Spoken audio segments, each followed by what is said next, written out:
The first families in Florida where dozens remain missing following Hurricane Michael. This is News 3 at noon. Good afternoon, everyone. I'm Mark Kane. Thanks for tuning into News 3 on this Monday. Hope you all had a nice weekend. Let's head over to the Weather Center. Meteorologist Chris Reese has a look at your first alert forecast. I saw some snow on the cars here when I came in. It sure did. Yep, we got the first snow of the season. Officially, and in fact, it occurred yesterday. So October 14th now goes down as the day that the snow started falling for the upcoming cold season in Wisconsin. Now, the earliest ever trace of snow was September 23rd. That occurred back in 1928.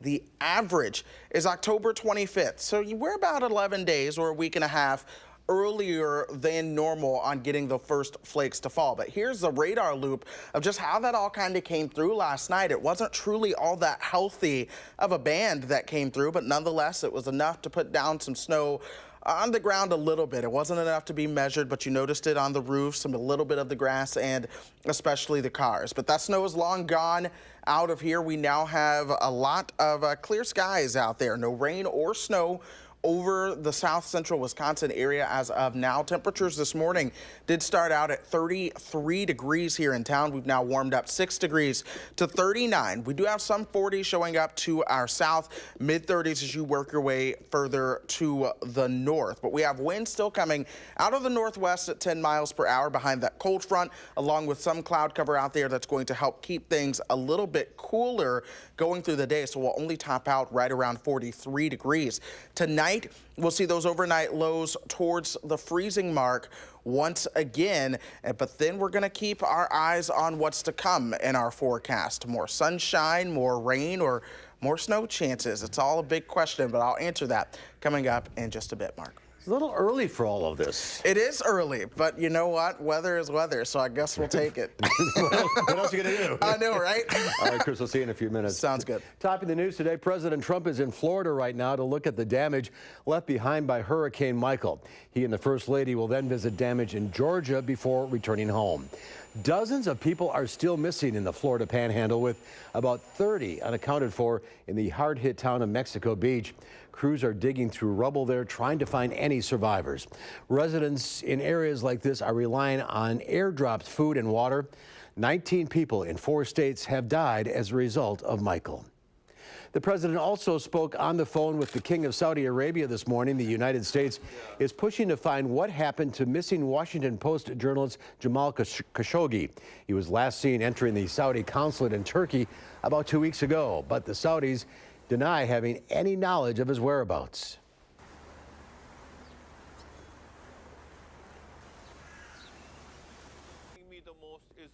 It sounded to me like maybe these could have been rogue killers. Who knows? We're going to try getting to the bottom of it very soon, but his was a flat denial. The president says he's deploying Secretary of State Mike Pompeo to meet with the king in Saudi Arabia and look into the matter. Last night, he told 60 Minutes there would be consequences if it was discovered the Saudis murdered the U.S. resident. A Sun Prairie man is accused of driving drunk and causing a deadly crash. 46-year-old Nicholas Hanley is being held on his 4th OWI charge after yesterday's crash. The Dane County Sheriff's Office says he tried to pass another car on Highway T near Bell Lock Road in the town of Sun Prairie. That car was trying to turn when Hanley's pickup truck crashed into the driver's side, killing the driver. A passenger was flown to the hospital. We haven't heard about that person's condition. Those 2 victims have not been identified. Madison police are about to get a federal grant worth $250,000 to help train schools on how to prevent violence. The State Journal says the funding would help the department train staff at Madison's 4 high schools and 2 alternative high schools. That training would focus on crisis intervention and restorative justice. The grant comes after 2 shootings near La Follette High School and a fight after a football game at Memorial High. You'll soon be able to hop off the plane at LAX. Dane County Regional Airport has added another daily nonstop flight, this time to LA. It's on United Airlines. If you're Miley Cyrus, you could pack a dream in a cardigan, I suppose. The Milwaukee Brewers are in Los Angeles today, ready for Game 3 of the NLCS. The series is split 1-1 after the Dodgers beat Milwaukee at Miller Park Saturday. Hopefully, tonight brings a win for the Brewers, because the last time they were at Dodger Stadium, they lost 21-5. First pitch is at 6:39 Central Time. You can see it over on Fox Sports 1. And another royal baby is on the way. Prince Harry and Duchess Meghan are expecting their first child. They made the announcement this morning. The baby's due next spring and would be the 7th in line for the throne. There's more to come on News 3 at noon. Up next, we'll see what Howard's working on in the Mr. Food Test Kitchen. If you typically run out the door without eating breakfast, then I hope you can take a minute to watch what we're making today.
If grabbing a mug of coffee and running out the door in the morning sounds familiar to you, I hope you can take a minute to watch what we're making today. As we all know, breakfast is the most important meal of the day. That's why we're sharing a grab-and-go breakfast that's super fast and really tasty. It's so easy, you'll have no excuses for skipping breakfast ever again. The first thing you're gonna wanna do is add some refrigerated or frozen hash browns into a good-sized microwavable mug. After microwaving this for a bit, we add a couple of beaten eggs, a splash of water, some sliced up breakfast sausage, and a little cheddar cheese. Then give it a mix and pop it back in the microwave for a minute.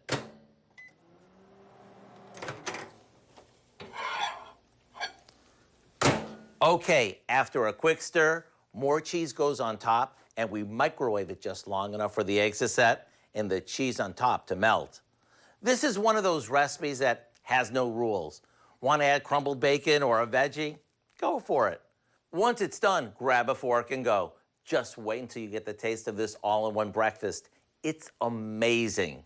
To get the recipe for our protein-packed breakfast in a mug, all you need to do is visit our website. I'm Howard in the Mr. Food Test Kitchen, where today we found an on-the-go way for you to say, ooh, it's so good.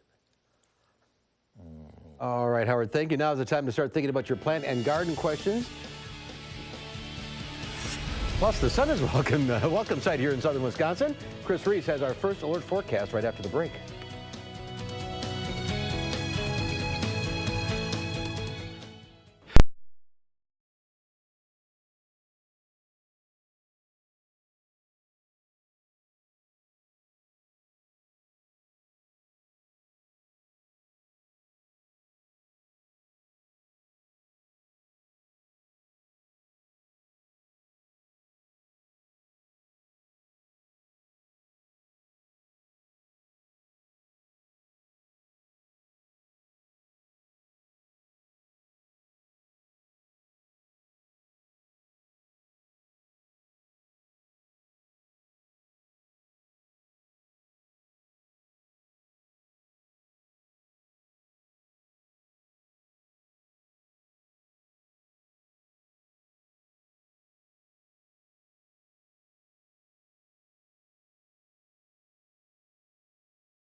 Let's check Wall Street at the noon hour. The Dow Industrial's down 64 points. The NASDAQ also down about 61.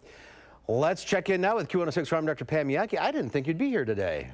No, I can't. I got to work tomorrow, so I don't think I'd be able to watch the game and drag my sorry self back by 2 o'clock tomorrow morning. So actually, that'll probably be when the traffic lightens up a little bit after a Monday night game. So You're right. I will have the luxury of sitting and watching from one channel to the next, watching to see what happens with the Packers and the Brewers and see how long I last tonight. But yeah, hopefully everybody's going to enjoy the game this evening up at Lambeau with the weather conditions that I left just yesterday. It's iffy on just exactly what that field condition is going to be like. Field conditions are what farmers are talking about. Now, we are pretty excited, to be honest with you, about the idea that sunshine's back in our forecast and the fact that we're going to see drier weather. I was with you, shocked a little bit this morning when I went out and saw the flakes flying through the air. My little Sheltie puppies thought that was great fun at 2 o'clock trying to run around in the backyard. But let's hope that we have only seen that much and no more, because we've still got a lot of acres that we need to harvest.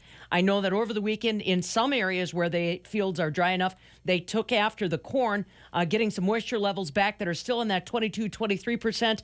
But we're taking whatever we can, no matter what's going on as far as the moistures. You see that soybeans are rallying on the midday. They're not quite that strong right now, but they're still up. A lot of conversation going on in Brazil about how their soybean crush processors are having a tough time because China's buying all their soybeans. The premiums for the crush product are so high that those processors have been running in the red ink for probably the past 45 days. So there's a lot of concern about just exactly what this is all doing. Brazil happy to have the business, but not so happy to be kind of stressing out their own infrastructure. As far as dairy is concerned, today we've got a little bit of a mixed bag in Chicago. Barrel cheese is down 2 1/4 cents at 133 3/4. 40-pound block cheese stays unchanged from Friday at 161. Today, the AA butter rallies back up 4 cents at 2.29 a pound. This afternoon, we'll get our latest crop progress report, Mark, on just how many acres have been harvested over the past 7 days' time for our Wisconsin farmers. I'm guessing it's going to be pathetic numbers, primarily because what you and Chris were just talking about. Who in the world would expect snowflakes on the 15th of October? You know what I mean? Yeah, I don't think anybody did. It's a little early for that. So yeah, and I hope that it was just a tap on your shoulder. You still live in Wisconsin, because I don't need to start grabbing a hold of my snowblower before we even get to deer hunting. Yeah, well, let's hope. Let's hope. Yeah, right. All right, go right. Pack, go Brewers. Yes, that's right. All right, see you later. Yep. And Chris is here now. A little tap on the back from Mother Nature. Oh, that was fantastic. Yeah, I mean, it's true. And honestly, almost 6 months ago, April 18th is the last time we had the snow. So we're back in the cold season. 6 months, I that's guess. it? Yeah, 6 months. And now we're back in for a long stretch of winter. But I do want to show you guys the snow that did move through last night.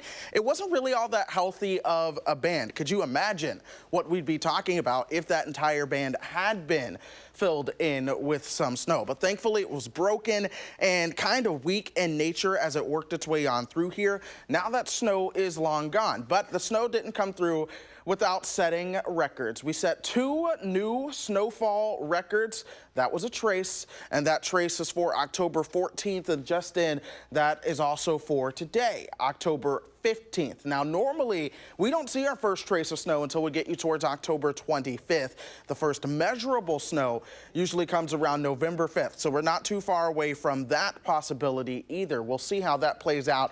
And the first inch usually comes around November 18th. That could come at any time, though. Last year, it didn't come until Christmas Eve. But let's go ahead and open the door and look outside right now. We do have more cloud cover in play. It's broken, though, so we're seeing a little bit of sunshine kind of filtering on through that. That's helping warm those temperatures some. So we're at 39 degrees right now, but we still have those winds coming out of the northwest at 10 miles per hour. Elsewhere, I mean, you have winds coming out of the northwest at about 20 miles per hour, and that's a cool wind that's helping keep those temperatures on the low side. So while we're at 39 here, as we zoom things out across the north and west, temperatures are at 33 in Marshfield, same for Rylander. That's where the cloud cover is a little bit thicker.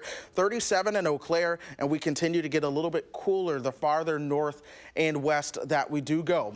But there's full sunshine. That is good news. High pressure in control, but a cold front bringing some very heavy rain to parts of Kentucky and Tennessee. It's been that way all morning, but that cold front's going to slide south and east, allowing high pressure to take over. A little warm front will come through for us tomorrow before a reinforcing shot of cooler air Tuesday night and into your Wednesday. So temperatures should respond like this: 43 for your high as we go into the afternoon, 33 your low overnight tonight.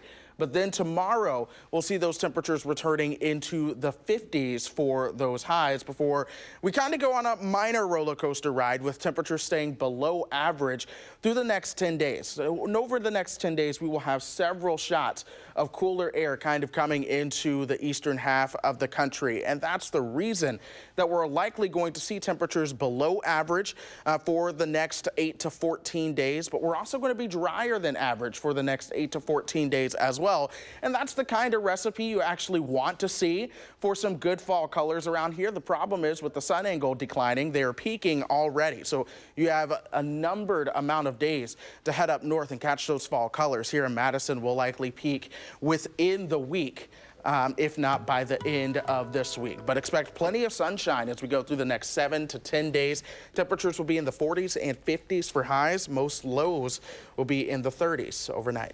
Drying out. It is drying out. That's something that we have wanted to hear for a very long time, and we have finally got it, and it looks like that pattern is going to stay that way for at least a couple weeks. Farmers are going to be happy about that. Absolutely. All right, Chris, thank you. There's more to come on News 3 at noon. Up next, Linda Barch with the Bruce Company joins us to take your plant and garden questions. Now's the time to call in, 270-9933. We'll get to your calls right after this.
Linda Bartsch from the Bruce Company is here, taking your calls at 270-9933. Welcome back to you. You Good were to see you, Mark. in Spain, Yes, having a wonderful time. and you brought some beautiful flowers. Not from Spain, but Not from Spain, no. And these mums are the ones that are annual. They are not going to come back next year.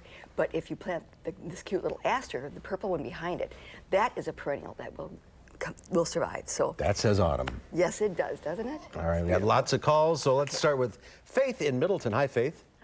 Hi. Hi, which question? I was calling to see if it is too late to plant an arborvitae. If you have it, get it in the ground as soon as possible. You're going to have some nice dry weather, so then after, if we go into this period of no rain, make sure you water it well, and even up before it freezes, make sure it's well hydrated. That's going to be what's critical for it to survive the winter. All right, let's go to Evelyn now in Verona. Hi, Evelyn. Hi. Hi. This is regarding my Schefflera plant. And I'm wondering, it was outside all summer, and it's about 3.5 feet tall and thin. It's a pretty plant, but it's not the way it should be. And I'm wondering if I can cut the top off, if it'll bush out. Well, the problem with doing that right now is you bring it inside. When you move it from outside to inside, you're going to naturally have a lot of leaf drop. So I would suggest that you leave all the leaves on this through the winter, and then next year when you move it outside, then prune it back, because then you'll stimulate new growth, and it may develop some bushiness. It depends upon your plant a little bit. Okay, let's go to Nancy now in Mineral Point. Hi, Nance. Hi. I was wondering when would be a good time to mulch my butterfly bushes, and also do I wait till like March or April to cut them back hard? Okay, butterfly bushes are marginally hardy here, so I would mulch them with some nice wood mulch at this time. That will help to keep the soil, we still have warmth in the soil, so mulching them will help to retain moisture, and then in the spring you wait to see where the new buds are growing, and then prune it back at that time. Okay, even if there's not frozen yet. Right, yes. Okay, let's go to Tubby in Lodi. Hi, Tubby. Hi, good afternoon. Hi, which question? Question is, I'm bringing a bunch of perennial plants in from outside, geraniums, and I'd like to know what to use on them to spray to kill the bugs or any insecticides. Okay. Well, when you're bringing your geraniums in, there's a couple of all-purpose sprays that you could use. You could use an insecticidal soap. You could, if you have some sort of pesticide, some sort of insect spray, you don't necessarily have to go buy a new one, but another one that is a good all-purpose is something called neem oil. Neem oil. Neem oil, N-E-E-M. Okay. All right, let's check in with Lori in Sun Prairie. Hi, Lori. Hi. Hi. Hi, which question? I have 2 hydrangeas that I haven't planted in the ground yet. Do I have to get them in the ground now, or can I leave them in the pot over the winter and plant them in the spring? No, I would get those planted in the ground now, because unfortunately the roots are more sensitive than the top part of a plant. So getting it in the soil, they're going to be more likely to survive. And was that hydrangeas that she said, huh? Yeah, it sort of depends upon what. Plant them, no matter what But kind. in that pot, that could freeze solid. That could freeze solid, and then the roots would die, and of course the whole plant would be lost then. It's coming. Yes, it is. Winter's All right, coming. well, welcome back again. If Thank you're you. on the line, stay there. Linda will talk to you off the air. We'll see you next week. And Chris has one final check of the forecast. Of sunshine around here going through the rest of today. We're going to keep that sunshine around just about all week long. Just every single day has a chance for sunshine. Well, we will see the sunshine, but there's only one day that has a chance of some rain. That's Friday, and even still, that is a very small chance for rain. So the next 10 days do look perfect. It's an amazing opportunity to get outdoors and maybe take part in some of the fall weather that's out there before it begins to fade, as we'll see that coming. But temperatures will be in the 40s and 50s for highs all 10 days, and then lows will be in the 30s and 40s as well. So it's a moderating pattern compared to what we've seen this past weekend. All right. Thanks for watching, everyone. Thank you, Chris. We'll see you back here at 4 o'clock. In the meantime, have a great afternoon. Making plans that are weather dependent? Get an accurate 12-hour, even a 10-day forecast. Download the Channel 3000 First Alert Weather app and start planning.